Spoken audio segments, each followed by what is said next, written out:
Well, good afternoon, everyone. My name is Ruben Flores Saib, and I'm an Associate Director of Licensing at the USC Stevens Center for Innovation. Thank you for joining us this afternoon for this year's final installment of our webinar series titled From Discovery to Commercialization, Valuable Guidance to Enhance the Success of Your Startup. The Stevens Center co-sponsored this webinar series with the USC chapter of the National Academy of Inventors. Please visit the Stevens Center website events page at stevens.usc.edu/events to see a list of topics and speakers, along with links to recordings. The topic of today's webinar is creating a successful exit strategy. This webinar will be a roundtable discussion with our panelists who are Tom Tullie, Executive Producer and Managing Partners of VCs in a Van,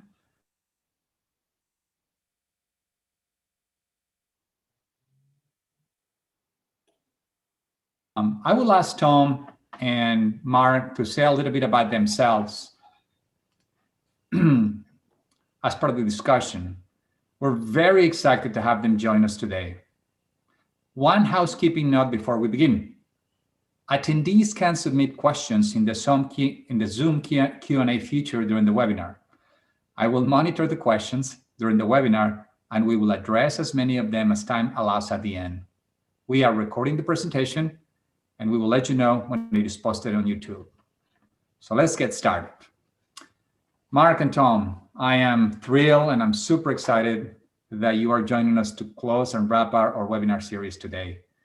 We've spoken about how to incorporate a company, about how to create a cap table, how to think about your investors, how to work with your investors. We've spoken with bankers. We spoke with corporate attorneys about how to have a successful commercial strategy. And it comes all to this. What is this? How do you plan for a successful strategy? When do you plan? When do you start planning for that? And how do you do it? So we're super excited to have you here. Rather than having me talk about your background and yourselves, I want to ask you both to share with the attendees whatever you want to share relevant about your background, how you got to where you are. And then we'll go ahead and start it with, your presentation, and then we'll follow up with a panel discussion where we will entertain questions from the attendees. Thank you so much, and I'll hand it over to you now. Okay, Mark, why don't you give your background first, because I'm going to roll through the slide deck, so I'll give mine at the end and then kick it off. Okay, Mark Bowles, been an entrepreneur since 1995. I believe I started my first startup. I've done 8 venture-backed startups since then that I helped co-founder, was involved with. I left some big $80 million smoking holes in the ground along the way. They all exit, some of them better than others. But I've also had some nice successes. About halfway through that journey of 25 years or so, I met Tom Tullie, and in fact we were brought in by some VCs to help sell a company, and so Tom and I built a few companies since then, and mostly investing now. And we did a television program, VCs in a Van, worked on together, where we kind of Shark Tank but mobile, and I have 50 or so patents issued, another 40 or so pending, and all kinds of different technology. I'm not an engineer, but I'm clever on some days, and currently have a couple of companies that I've helped start that are approaching exits themselves. Great, thanks, Mark. So similar background to Mark in terms of being a tech guy for a lot of years. I started in the engineering side. I have a BSEE, designing chips, semiconductors, and electronics, and then got into the business side after a few years, realizing it was a lot more fun on that side. And got my first turnaround back in '96 of a semiconductor company, which we ended up taking it public. This is AMCC. And then turned that into a big public company, about 35 billion at its peak, where I was the COO. one of the interesting things in which kind of led me through a lot of my path since then was because of our scale and how quickly we were growing, we were able to buy a lot of companies along the way. So we bought 13 companies, and I probably did due diligence on 50 to 100 in that time period. So I got a lot of looking at how companies operate, how they fund themselves, what does it look like, what do the mistakes look like, and then on the other side, once they were acquired, did they fall apart and die? Were they able to scale after that? And a lot of it was based on how they were started, what the boards looked like, how they raised money, things of that nature. So I kind of used that experience after I left the MCC. I was CEO of another 4 or 5, or chairman of 4 or 5 other companies after that. Some public, some private venture backed. Had basically sold 3, 4 of them after that, after my IPO. Exited those as well as been involved in sitting on the boards and investing in probably another 20 other companies. Mark talked about VCs in a van. Kind of what I've done and try to focus on is you can get up and go to work every day, and you can create a widget, or you can create a widget that makes a lot of money, or you can create a widget that makes a lot of money and has some other value in the world. So we always try to work on things that are triple bottom lines now. I'll go through that a little on the ecoATM story, but it basically has to have some other value other than a pure commercial effort. So that's kind of how we look at it. And Mark and I started this TV show, VCs in a Van, really, which was just to focus on entrepreneurship in Southern California, kind of show the process of how a company gets funded, what the VCs look like, how they look at issues, and try to bring that. So there's a bit of a knowledge base, it's a little bit of fun, and we allow investors to invest alongside of us on the journey with these companies that we look at. So it's kind of a fun way to kind of get involved in entrepreneurship. So that's kind of where that is now, and how we're spending some of our time. So we're here to talk about how you set your company up for success on an exit. I'm going to go through a handful of slides to go through what we did at ecoATM. I'd like to spend most of the time on questions and answers, because one thing we do have between Mark and I is a lot of really cool stories what happened over the time. Some are kind of hard to believe, but let me kind of start with the formal process, kick this off, do a couple of slides, and then we'll open it up. Oh, I'm sorry. So if you're not aware of what ecoATM is, I'm having a little problem with my screen here, it's a kiosk. You can see some pictures of this in malls and grocery stores and things like that, that is built to, I don't know what, to basically recycle electronics. Trying to get to a picture here. All right. It's a fully automated machine. So you basically bring up your cell phone, you stick it in the chamber. We have optics in there. We have cameras. We have artificial intelligence. We have neural networks. We have some electronics you plug in. Basically what it does is it figures out what is it you just put in there. Is it a piece of electronics? Is it a cell phone? What's the make? What's the model? What's the memory configuration? Is the screen broken? What's the mechanical condition of the phone? It goes through all that, and there's an online database of what that phone has for value at that moment in the secondary market. We offer a price. If you want to sell it, then the machine takes it, and it's got an ATM built into it. It spits out the cash. You go off on your merry way. So why this was so successful was obviously from a customer perspective, selling us the phones. He's sitting on 6 phones in his drawer. He's got nothing to do with it. He realizes there's value there. It's very easy for him to walk in, sell it, and get money in his pocket. So that's a great thing. Second part is the retailer benefits, because people have money in their pocket, they go spend it, come back to the store for a return visit. And then the customer, from our perspective, obviously we're making money on the product. We take the phones, we resell them for margin and make money of it. And then the social side of it is when we looked at this, recycling of electronics was, I think, 4%. Nokia did a research project. By the time we sold it, it was more like 18 or 20%. And now I'm not sure the numbers, Mark probably knows, but it's even higher than that based on our product and other things that are out there kind of making a difference. So instead of throwing your phones in the landfills, we're sending them to a smelter for the reclamation of materials, and or selling them into the secondary market for resale to be used again as a phone. So really triple bottom line, consumer benefits, retailer benefits, we benefit, and there's a social component to it as well. So where's ecoATM today? I don't know why am I in 2021. Back up one more. The dog ate my homework. All right. So we started the company kind of formally in like 2008, I think, but we really got going late 2010, where we built kind of our first prototype and started working on it. So really in about 3.5 years from the true inception of getting something out there, we got it sold. We got it sold for $350 million in cash, no earn-out, straight cash on the barrelhead. And at that time, we only had about $12 million in last 12 months revenue. We had a big forecast of about 80 million for the year we were in. We had about 900 kiosks in about 40 states at the time. But really, that's a pretty big number for for such a small amount of actual execution and revenue. I'll go through that a little bit more about how that happened and what you have to look at in that.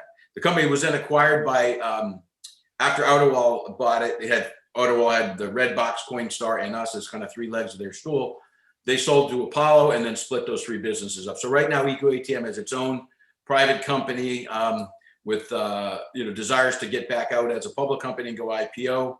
It's got about 3,200 kiosks now, and 200 of them actually in Europe. Employs over 450 people and has recycled 27 million devices. So needless to say, Mark and I are very happy with the baby that we started and moved it on to its future success. Very often you hear a lot of things when you sell the company and then everything bad happens and it gets ruined. So and having bought 13, I can say I probably ruined a couple of them upon acquisition. So making sure that the transition happens and well is also a nice thing to do.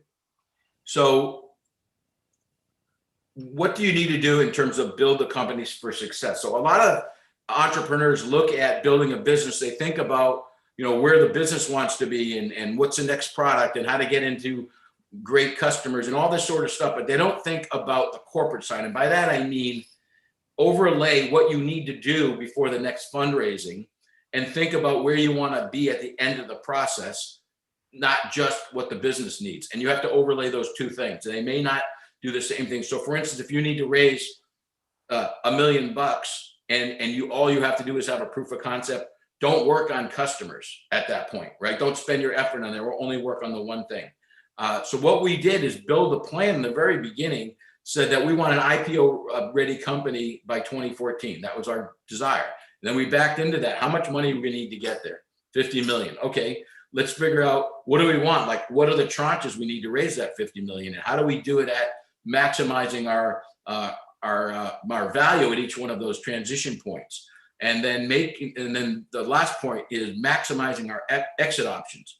We need to make sure when you start a company and move through the process that you keep the options on yourself. So for instance, if you want to sell in 2.5 years and you get a great offer, but you've now taken on a new investor who's only going to make 50 cents on 50% on his money, he may not vote for that, even though you've just made a killing and you can go never work again, right? So if you've in the process of raising money and setting your docs up, if you've taken away options to go to sell quickly or do a partnership or do something else, then you've just made yourself, I've got to go long, and it may blow up along the way. And Mark's talked about some smoking holes in the ground where they didn't take exits earlier where they could have and made a lot of money. So it's really important to maximize all your exit options as you go through the process.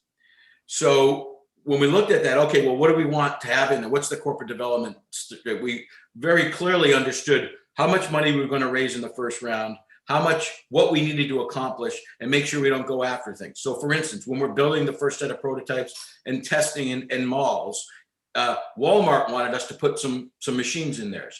And even though you think, wow, I could book Walmart right now, let's do it, we said no. And we said no to Walmart because we knew if we got in too early and blew it up, we'd never get there again. That's something for Series B plus. It certainly isn't something in your angel round or in your Series A round. You don't need to go there. So don't work on it. Don't spend the effort. Don't take the risk.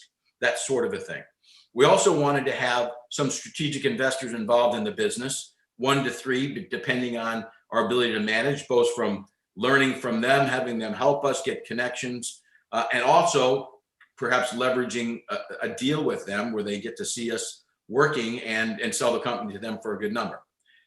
Maintaining common and management ownership to 40 to 50% early on post pasture, that's really critical. You give up too much too early, then you lose all your exit opportunities. So that has to dilute as you go, but trying to maintain that up front.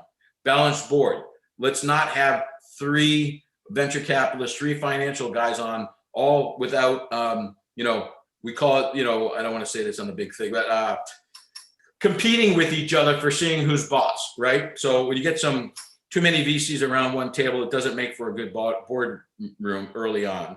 So we wanted one financial guy, we wanted one strategic investor, and one industry outsider that they could trust. So the guys, you bring in someone that knows the market, he can help convince your VCs and your strategics that what you want to do is the right thing. So it makes for a very nice, cohesive board. We did that. It was the best board I've ever been on of any of the boards by virtue of us figuring that out. And then to make sure, if you can, and it makes sense for your business, to see if you can get done with 2 equity rounds before funding with debt. Because our business was so capital intensive, making these kiosks and putting them out there, we knew that once we got a model together that worked, we could fund it with debt and there not dilute so much of the equity. So how we got funded, we did a convertible round of about $2.6 million the first half of 2010. We then raised a Series A of 14 a year later, and then a Series B of 17 in January. And then this is the thing that really changed our dynamic. We were able to raise a mezzanine debt line of $40 million in January 2013, which basically gave us all options to do whatever we wanted to do at that time. So that was very, very critical. The path to that is on Series A was really difficult. It was a terrible time. If anyone's been around to remember what it was like in 2010, raising money, everybody wanted Series A valuations, but wanted Series B results. They I'll give you the money if you have 50 machines out there. Well, how do I get 50 machines out if I don't raise the money, right? So we went through a lot. We kissed a lot of frogs along the way, but we did not cave to the lower valuations just to get the money through the door. We were able to keep control of the process. And how do we do that? Obviously didn't pay ourselves for a long time, worked for equity. We bootstrapped, we brought in people who would, work for $5,000 when they were worth $30,000 that per month so that's kind of what we did. But it worked out for us because we were able to bring in the right money at the right terms, which gave us options going forward. We even had some problems of trust with one of our VCs that we actually, at the 11th hour, and ask us about this in the Q&A, we'll tell you a great story about where we had to fire our VC in order to get board cohesion, and that was very important for us. The Series B round, which we closed, I said, a year later, we were then able to generate competition for the round, both VCs, PE, and strategic, and create scarcity, which is another important part of raising money for exit and exiting, creating scarcity. We're able to allow some money in and get more from our insiders and leverage for a better round. We executed the Series A goals to a T, making sure we weren't doing anything more than we had to do to achieve those milestones. And we were able to maximize the sphere of control, and we more than tripled our Series A post for our Series B pre. And then when we got to the mezzanine round, this is another key decision point that we had to make. We're doing very well. We had the top 3 tier 1 VCs at the table, all wanted to give us a lot of money at good valuations. We also ran a vendor process for debt and see what would it look like. And at the end, not only did we accept a debt for the main reason that we could control our destiny. If we had taken tier 1 VC money at that time, even though we would never have been able to sell the company for $350 million when we did, we would have had to have been a $1 billion plus exit, take a bunch more risk, maybe have to dilute the current holders significantly, maybe get a big deal, maybe not get a big deal, maybe have it blow up. But by taking the debt, we were able to have the option of going long and becoming an IPO company or selling at really good returns. So that's another key process where you have to, just because it looks like this is great money, it's Kleiner Perkins. How could I say no to Kleiner Perkins? Well, you can. You can say no to anybody. Just make sure you stay true to what you really want to accomplish. So these decisions, both in terms of getting our mezz round, as well as the provisions in the documents that we did at Series B with our strategic investors and some of our financials, that gave us voting control, that gave us the ability to do what we wanted to do without being controlled by anyone, either a financial guy or a strategic. No blocking rights, no right of first refusals, all those sort of things they all came into play when we ended up wanting to get a deal done. Every protection that I made sure we put in those docs was used when we needed it. So I can't sweat the details on these docs. As we went through this process, and then it's like, okay, now we're finally, someone wants to buy us. Outer Wall actually made a overdraft. We raised that 40 million, and they realized now we could do whatever we wanted with it. They said, okay, well, I want to buy you early before you run away with value, before I can't buy you anymore. And then, so what do we do then? So here's where it gets into other decision points. Do you just negotiate with the guy who gave you an offer? Do you run a process, which means like, oh, I'm trying to be sold? Takes a lot of time, effort off management. Do you just say no and just keep going towards IPO?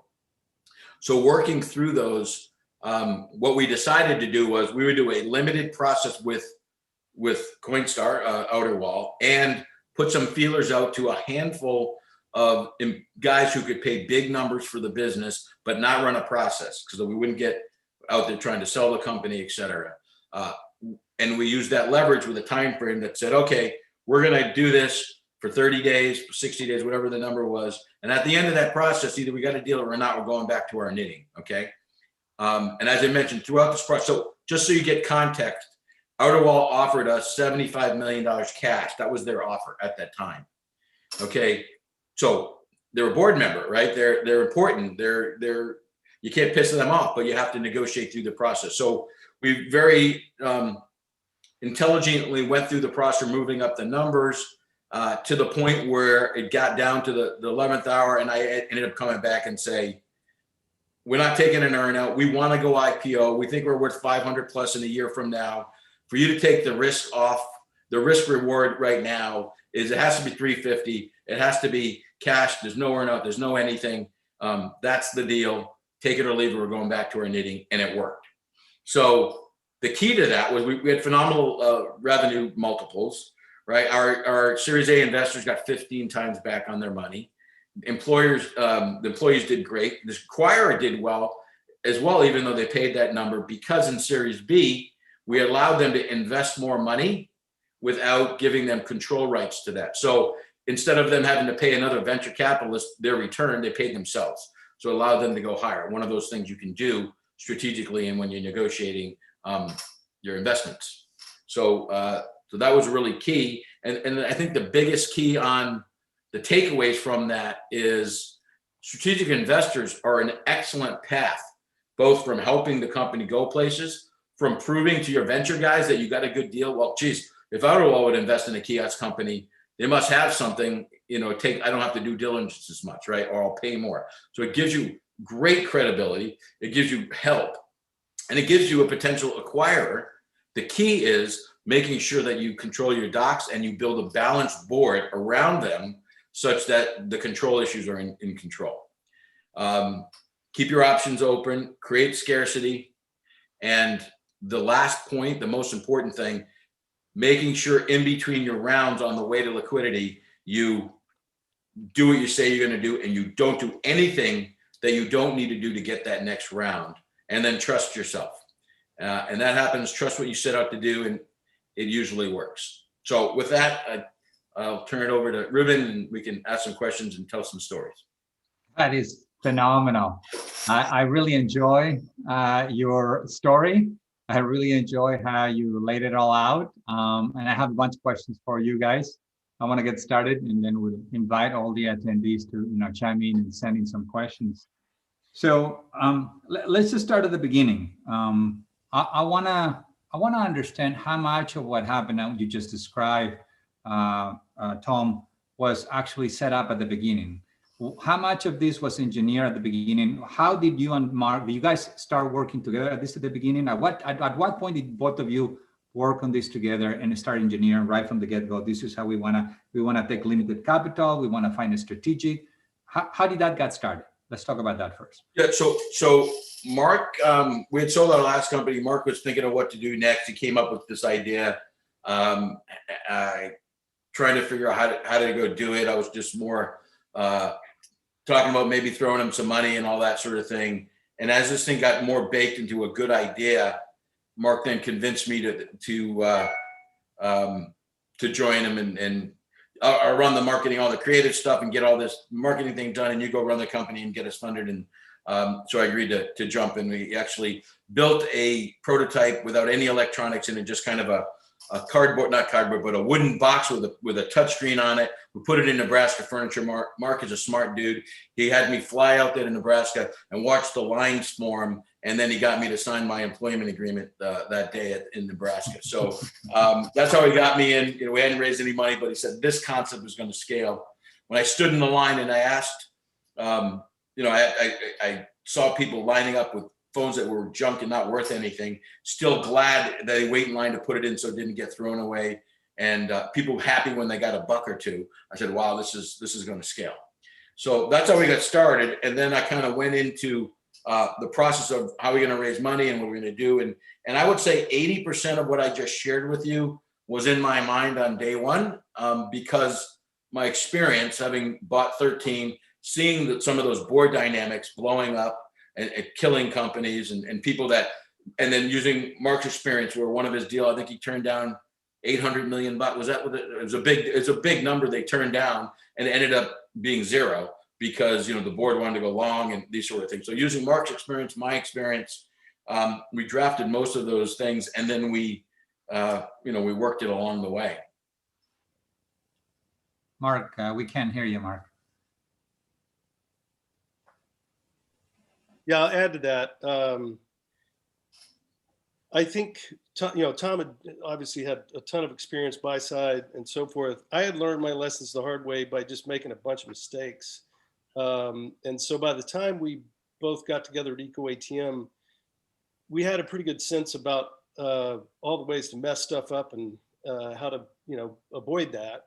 And so the story time related, one of my, I worked 6 years, $80 million on one of my first startups.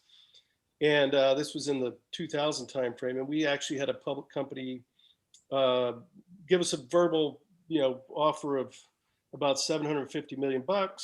And we didn't entertain it. We were dumb because the internet bubble was already bursting, and we just thought we'd plow through. So this thing that had value of somebody valued it at $750 million, the assets were sold 18 months later for $2 million, and we had $3 million in debt or something. And that hurts a lot, right? Because this thing that has a ton of value, it's just timing, right? And so then I worked another 6 years on an $80 million on another startup. And again, the product worked and it was great, but the same thing, the capital market cycles were not timed well. And so this thing that had a fair bit of value one day had not much, again. So roll forward a little bit, and, I'm working with Tom on this. And at this point, just had done so many mistakes that the details, as Tom said, and the documents and the way that you go about this, it's very frustrating to build value and not ring the bell. And I wasn't about to do that on this company. And so we were very meticulous about the way we structured the strategic investment and the way that we sort of controlled the board and the way that we went about the whole thing. And I think what we also did, which I have done ever since, and that's engage most of your potential acquirers. One of the first things I do now is build a deck. And who are the people, if I build this business that I'm thinking about, who would care if we were successful? Who would care enough to actually acquire it? Where would it fit? How are those companies valued? How would they value you? Do they buy companies? What's their history? So inventory and all of that up front actually gives you some North Star, direction on this thing. And we engaged Coinstar very early. We engaged lots of other folks who ended up being stalking horses in the process of selling this. And so you got to get on the acquirer's roadmap or on their radar early, so they watch the movie as you're going along, because you can't just sell a company, or you shouldn't. You should build value in the acquirer's minds and have them all come to a lather at the same time, because that's how capitalism works. You got to create that. So we did a really good job of timing all of that and building that into a crescendo, and it worked out. I really like that. To that end, sorry, Ruben, is what Mark is saying is you build your company to be acquired, not to sell it. It's a big different thing.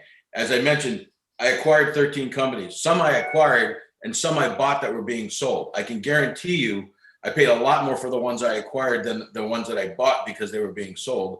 It's just how it works. It's a leverage position. It's, you know, when someone's got options, you know, it's, I want that guy. When the guy's got no options, you know, I have to be talked into wanting it. So Yeah. It's critical. And as Mark said, all the way along the way. So even when we were in Series B and Coinstar wanted to, you know, have a lower valuation. I think I forgot what our final value, maybe it was 65 million or something pre NRB. And, you know, Coinstar wanted to give us a valuation of 42. And all I did was I said, okay, I'm bringing, I got another guy that I've been talking to all these years, and they're going to come in as another strategic. So I went in and they're going to give us, you know, $2 million in a strategic. I immediately got 65 because they didn't want another strategic around the table at this point, right? So I wasn't selling my round to them. I wasn't saying, oh God, whatever you want. I said, I got plenty of places to be acquired, right? Whether it's raising money or it's actually being acquired. And we always had that. And sometimes you have to bluff it a little, and sometimes it's 100% real, but you need the arrows. And Mark gave us the arrows by making sure we started on day one. Here's all the guys to look for. Here's the guys we should be sending emails saying, hey, by the way, did you know we put a kiosk in Minnesota right near your headquarters? Or, you know, that sort of stuff. Yeah, but you got to move on that, right? I mean, that's an excellent point, Mark, and that is you start building the business with the end in mind right from day one, right? What's the purpose of all of this? What's my exit, and who are my potential acquirers, right? Not companies that I'm going to sell it to, but potential suitors who may want to acquire me. How do I create that desire? And you're right, Tom. You know, it's better to be acquired because somebody wants you than be bought because you have to sell the company, right? So that's an incredible leverage position to be in. So let me just kind of, you know, go through this real quick. You had a 14 million Series A, you have a 17B, then you have this infusion of cash, 40 million by Hyduro. And then they come back to you and they offer you 75, which is practically just enough, the same amount of cash that you had already raised without taking into account all the work that you've done. You were making about $12 million in cash a year at that point. And you say, no, I mean, this is definitely worth a lot more than what you're offering. You run a process, we'll get into that, and you got this amazing, you know, number of 350. Let me ask you a question about, you know, when you decided you were going to run the company this way strategically, and when you chose which groups you were going to take those Series A and B from, at what point did you have a conversation with them to tell them, or did you have to or not tell them, hey, this is where we're going, this is how we're going to give you your returns in your money. We're gonna try to leverage some debt in the future, right? So we can have more control. Is that something that you needed to discuss with them or not? Or how did you brought the right VCs in? Yeah, so all my decks in the beginning was, we're going public. This is a huge opportunity. Here's the scale that it can be, and here's where we're building ourselves to get there. And we probably need $50 million total to get to be a public company. That was in our first deck on day one, right? That's how we're going to return it. And then with Coinstar as the only insider at the time, you know, I took them along. So in the beginning, we took an investment from them, no board seat, just in the convertible debt. We had $1 million, I think, or 500K, I forgot the number early, from them. But just so they can, and then we'll give you some information. We'll show you how things are going. After they got on the board, I constantly talked to their biz dev guy when, you know, I'm saying is, we're going to go public. In those days wasn't today, when, you know, going public at $1 billion was actually a good thing. You know, it's kind of like, you know, that's nothing, right? But, you know, we're going to be and he would always say, well, when would you want to get sold? I said, we're going public. Well, would you take an offer early? I said, we always listen to an offer. When are you ever going to pay me for what I'm going to be worth when I'm going public? If you want to give me that now, okay. So that would have been, and at one point I remember saying, all right, I'm being too greedy. They were in really early. I said, I'd probably take $500 million now to not have to go public. At that point, we might have had like 10 kiosks in the ground, right? So it was just, it was almost, ridiculous at some point to say that. But what I was saying is, I'm not saying I would want you that I tell you I'm worth it today. It's just that we're going to be worth it. Right. And we'll take the risk of getting there because we're not going to sell this golden goose for what it's worth today. If you believe me, you can buy it now at 500 million and then take it public at $1 billion and make money yourself. But you just have to pay, 3 years in advance of what we're really worth. And that was the discussion all the way along, so that when he finally got to putting a real number on the table, I kind of already set the stage of, we want to go long, but we're not idiots. We'll sell if we have, if we can, but we're not going to, give it. Let me add to that. I think there's an X factor thing we should mention here. I'm a pretty good negotiator. Learned to, be one. Tom is, a different level. I've not met anybody like Tom, and that's part of this story. Is Tom's a really good negotiator. You've seen Crocodile Dundee in the movie where he tumps the bull over on the road just by looking at him. Tom could do that to anybody on the other side of the table, and it was one of the the main reasons that I brought him in. Is he was not going to lose or leave a penny on the table ever. So if you're not a good negotiator, partner with one, find one, bring them in, or learn to do it yourself. And as Tom said, sweat the details on all of this stuff. And I think that was one of the the things that happened here. I had raised a lot of VC money before this point. I don't know, 175 million or something, and 20 rounds. And I just went out and pitched as many people as I could, and I'd bring them to a lather, and then take the best terms I could get. And then Tom and I hit the street and started raising money, and he would walk into every meeting. We pitched 59 VCs before we got our first check, and I had pitched a PowerPoint, and I had nothing 5 times before and raised a ton of money, right? But it was a different environment, and we had a weird, it's a weird company. It's a big, weird machine that has all these moving parts and OpEx and so forth. So, but Tom would walk into the VC meetings, and the first thing he'd say was, we want to sell 20% of the company and not a penny more. We want X valuation. And that was the first thing. And so some of those meetings didn't last very long, but it was, look, we're not going to budge on this. And, so it takes courage to do that, and not just say, what's the market going to yield. And we did that. And we did that for a year and a half, almost 2, while we were living on, beans and rice and not paying ourselves $5,000 a month per person. So that, it took you 2.5, almost 2 years to do the 59 meetings? Yeah, I was at it a year or so before Tom.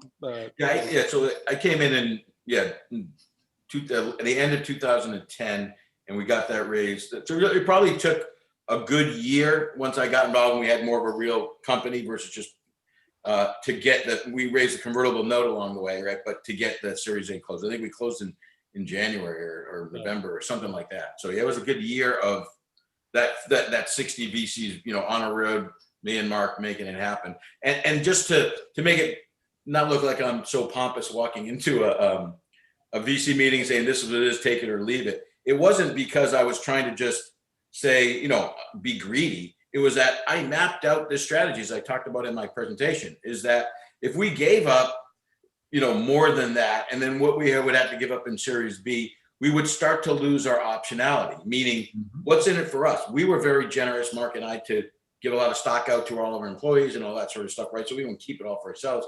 So when you go look at the number, is what do we have to exit for?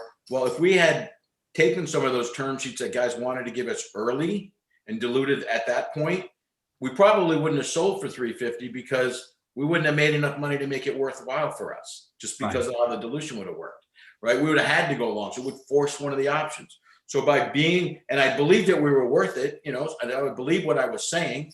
So if you have confidence in what you're saying and you've mapped it out, and that if this all works, everybody can be successful, not just the VCs, not just you, not just the strategic, and you believe it, then you can have conviction when you're, people believe what you're selling is what you're saying. And it's like, well, I'm not going to give you that. Well, then, okay, well, we'll get someone who will pay us for what we know we're worth. It may not be today, but we'll run under that and you'll be glad you did. And that's what happened. And I have no doubt that, by having a consistent, grounded, reality-based number story, some of the VCs that say no spoke to some of the ones that say yes and heard, and they were hearing the same story, right? So that probably, for me, that's an important element, to be consistent, right? And why you tell every VC, you can't go tell one thing and a different story to other one, because then you're going to lose credibility in the marketplace. So that's an important lesson. Let's talk a little bit about why you fired that VC. So let's get into that a little bit. What happened? So tell us more about that story. Okay. So and how did you fire the VC? So yeah. So Mark, you tell the story. You tell the story about the problems and be nice, and then I'll finish up with the decision point in Vegas. So this should we name names?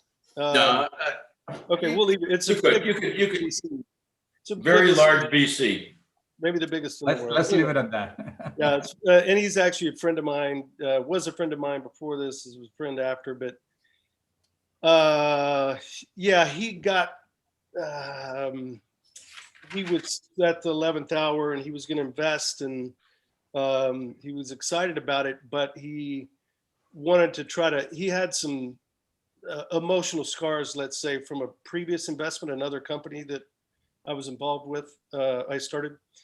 And not with me, but with some of the other management. And he projected some of that onto Tom and other team members. And he wanted to put all these controls on the board at the last minute and take away rights. And he wanted to have us revest our stock. Like we had been investing for a couple of years. He wanted us to go back to the beginning and say, well, I'm just investing and I'm not going to pay for the 2 years before. And I'm like, I've never heard of that. So anyway, he was doing weird stuff like that. And we were having more and more heated arguments. And I finally went to Tom. Tom thinks he can fix anybody. I don't. And I was pretty sure he wasn't going to fix this guy. And I had bad board experiences before. And I just didn't want to bake that flaw into this cake because it would have been disastrous. And so I finally convinced Tom that we wanted to close this so bad. We were all starving, living on fumes and trying to build this company. And we had the whole round set, the lead and everybody, and it was done. And to throw that out, throw one guy out that was a lead, and then, you upset the rest of them. This is weird. I'm out. Now we're back to zero. We're damaged goods, right? Yeah. But I thought it was worth the risk, and then Tom. Mark, I'm sorry. Just this was at what time did this happen? Series A. This was our Series A raise. It's your Series A. Okay, go ahead. Yeah. So this goes to the point I made in there.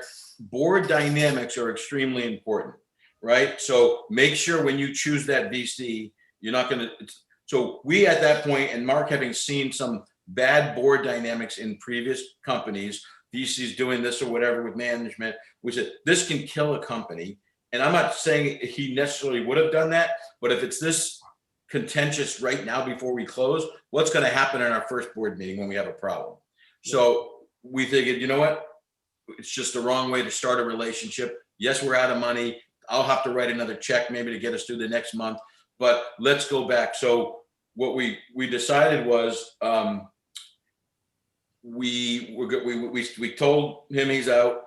We went back to what we thought of other guys that we had talked to that had said no in the past, what we thought might be convinced, and it was a while, and went to him and said, to one VC and said, here's the deal. You can't negotiate the docs. The docs are done. We're kicking out this guy because of this reason and whatever. We think you would be a good part of the team. It's all lined up. Will you invest? But you got to make a decision in 4 days, okay? Because I tried to put pressure on him. So he said he'd do that. We then go to CES, Mark and I. The fourth, we're gambling Tom was gambling. I didn't have any money. Well, he and the other guys lost. They were gambling like $30. They lost their money, and him and my other VPs and stuff. We're on the floor. The next morning, this VC is supposed to call us to tell us whether he's in or out. And I go up, I actually was winning at craps, which I'm kind of, lucky at craps. I made about $1,500. We're walking out, we go to the roulette wheel. I go to Mark and Eric Rosser, our VP of sales. And I say, all right, here's the deal. I'm going to put it all done on black 7. If it hits, he's calling us back tomorrow and we raise the money, he's in. If it misses, we're screwed. That's it. So what did they do? Don't do it. Don't do it. Don't put the money down. Like, they're freaked out. I'm like, come on, it's roulette. I put it down. This is not a lie. It hits. Oh, Black 7 hits. I make like, I don't know, 35 grand or something, whatever that thing is. The table goes crazy. I then James Bond it, take the money off the table and walk out. Right. And then the next morning, the guy calls me up and he says, we're in. So wow. It all worked out. That's a great story. I don't, say everyone take the risk and throw your lead investor out at the last minute. I'm not saying it's always the right thing. For us, it was the right thing. We've been burned enough in the past by and we thought we had to do this. It's a tough one, but it goes to the point is when you know you're right, no matter how hard that decision is in the process, you got to go with your gut. You got to follow that conviction if you know you're right, even though it's painful. Because as one door closes, another window opens, right? So I'm gonna remember that as the James Bond move. There you go. And that's a pivotal moment when you guys were struggling there to close that round and all this magic happened. There was one aspect that you mentioned that I didn't quite understood myself. You mentioned creating scarcity at some point. Could you just explain that to me a little bit more? And when did this happen and for what purpose? I'm sorry. So in the Series B raise is when I was using it. I can use this as an example right now, even as, from the going to one VC and saying it's scarcity is there's one seat at the table. You got 4 days to make a call. Oh, I right? see. Scarcity, right? When we went to Series B, it was, okay, we're going to bring this amount of money in, and we're only going to bring in one new investor or 2 new, whatever it was at the time. And we're talking to 10 and we say, well, we're not, this is not, hey, we're just raising money. We'll raise whatever you'll give us. You could be 4 feces at the table. It doesn't matter. I say, no, we're only letting one more guy in, right? So, and we need $4 million. We'll take 5, but we're not taking 10 and we won't take 2. So you want to be that guy or not? That's creating scarcity and bringing things around the table. And at the end of it was, I brought one guy in at that round there. The other insiders picked up more. And then I used the fact that I didn't let the other strategic guy in to get Coinstar to increase their amount, but not give them voting rights for it, right? So I got all the money in, but I didn't screw up my board by having 3 more VCs to pick up all that. And the guy that came in felt, he was the guy that let in. You kind of created that level of scarcity. Got it. Okay, yeah. So create a desire to be part of the next opportunity to jump in and be part of the organization. I get it. I was excited about something that you mentioned at the beginning during your introduction, and that is focusing on triple bottom line projects, right? And before we get there in more detail, more broadly, I want to ask you, was this a triple bottom line project when you started? Is that what you were thinking also? That was part of your thinking? Absolutely. That was when Mark first sat down. We were at the Torrey Ponds Lodge and we're talking about, didn't have a kiosk concept. It was, all right, the environmental business is good now, right? I mean, this is the green world here. And you and I have caused a lot of problems making all this electronics getting thrown in landfills. It's a big problem. How do we help solve that? That's the bottom line. Like, how do we help solve environmental problems of electronics going in? And I think one of Mark's first ideas, we'll get the Boy Scouts the Girl Scouts sell cookies. We'll have the Boy Scouts go to home and buy back cell phones. And then we realized, we'll probably get sued, so we won't do that. But that's kind of how it gestated. It was interesting. It was a solution. I mean, it was a problem in need of a solution. It wasn't technology. It wasn't like, we can create this cool kiosk. It was, this problem exists in the world. How do we solve it? And I think, I'm not sure whether this was Mark's coined this or I did that or the joint, I don't remember, but we both use this, which is, it's not the environmentalists who are going to save the planet, it's the capitalists. Correct. So if you can go for something that's got that triple bottom line, but don't make it a charity, which is, okay, people give me money, I give it back out, no one ever makes any money. Well, that's not going to scale. But if you can find that thing that needs to be solved, that is that third bottom line, and then find a capitalist way to achieve where everyone else wins. In our model, right? The consumer wins and gets money. The store wins. The government wins because, you know, there's more taxes. We win. Everybody wins in that model. There's no one that loses. So, and the world benefits because we have less pollution and less ruining of our groundwater. So Yeah, that's kind of. let me add something to this. You know, there is an altruistic side to this. I wanted to do something environmental, and that was, you know, I also wanted to make money, and I wanted to make the world a better place and all that. But let's set the altruistic side, you know, aside for a second, and let's just think about being greedy by itself. If you're going to go build a company today, the greedy side of you should say, do something for the environment, do something for the planet, do something for people, make the world a better place. Because if you have that mission, it's now easier to hire good people.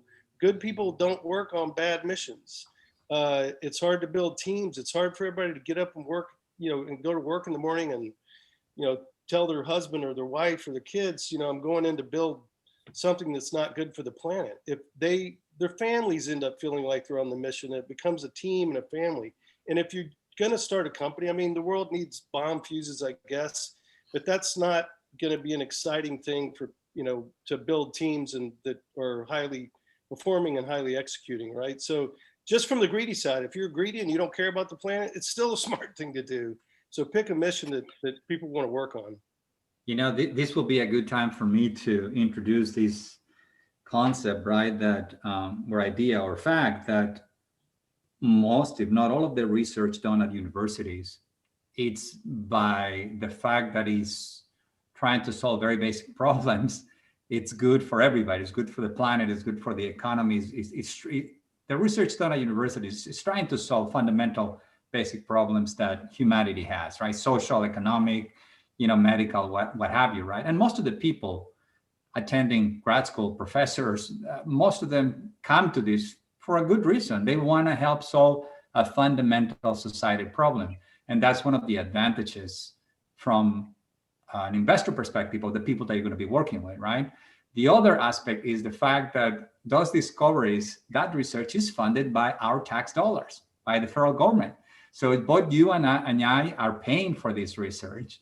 And what better way to, you know, get something out of it but by taking it out to the marketplace and helping it succeed. So there's definitely a triple bottom line with working with, you know, university-based discoveries, right? Certainly any discovery can be turned for any maleficent purpose if anybody comes up with it, but that's a whole separate different, you know, issue. We got a couple of minutes left, and I just wanted to ask you, please share with us through this process, you know, what's one or two new lessons that you learned through ecoATM and that you have brought with you, or maybe a lesson that you learned that you don't want to repeat, a mistake that you made in this process that you don't want to repeat?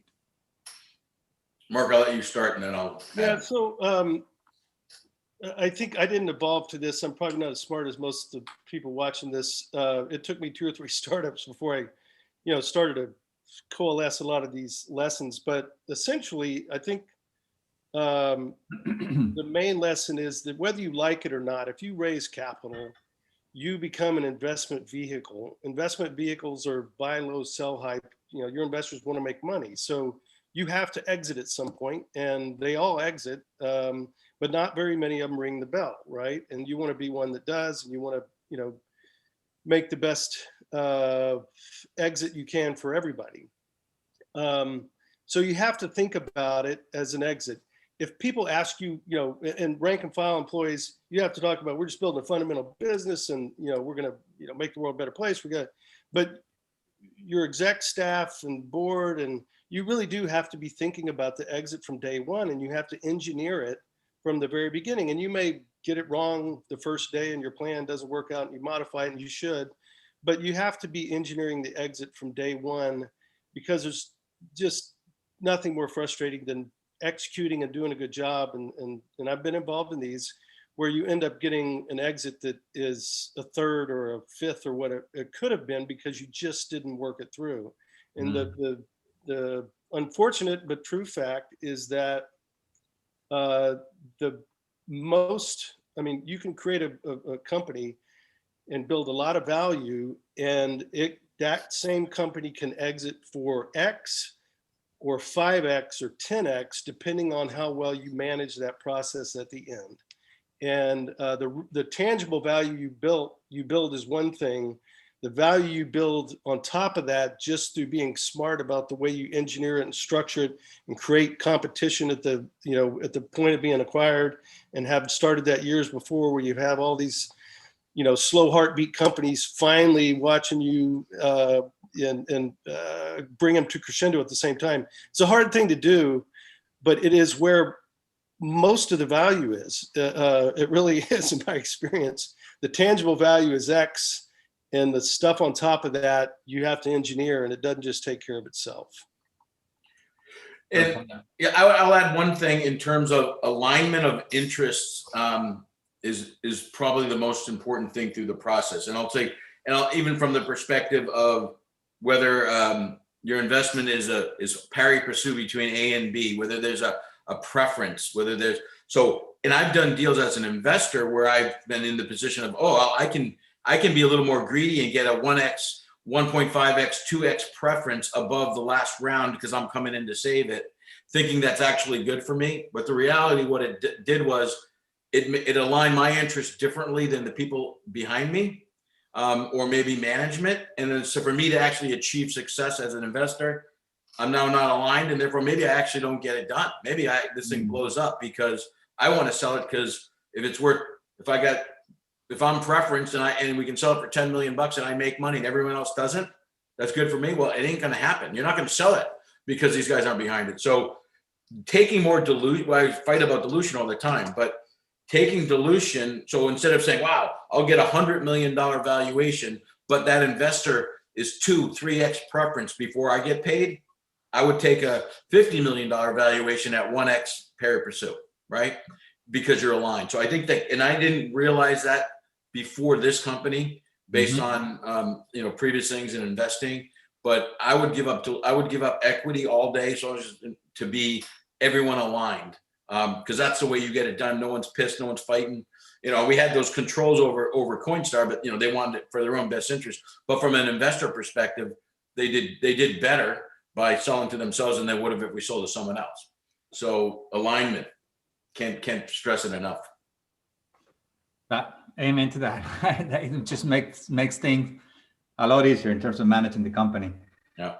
Well, listen, we're out of time, and I usually get just 5, 6, 7, 8 questions, and I guess this conversation was so fascinating, even for me, that I didn't get any. These will be up in YouTube in a couple of days, and people can watch it again. And we usually get a lot of views after we do these lives as well. I cannot thank you enough for lending your very valuable time to be with us and teaching us, sharing with us what you learned. Also the value of investing in a triple bottom line. I think it's important that more and more people become educated in this new way of thinking about investing. And with that, we're going to sign off and bid you adieu. Thank you so much, and have a great day and be safe. You're right. Thank you.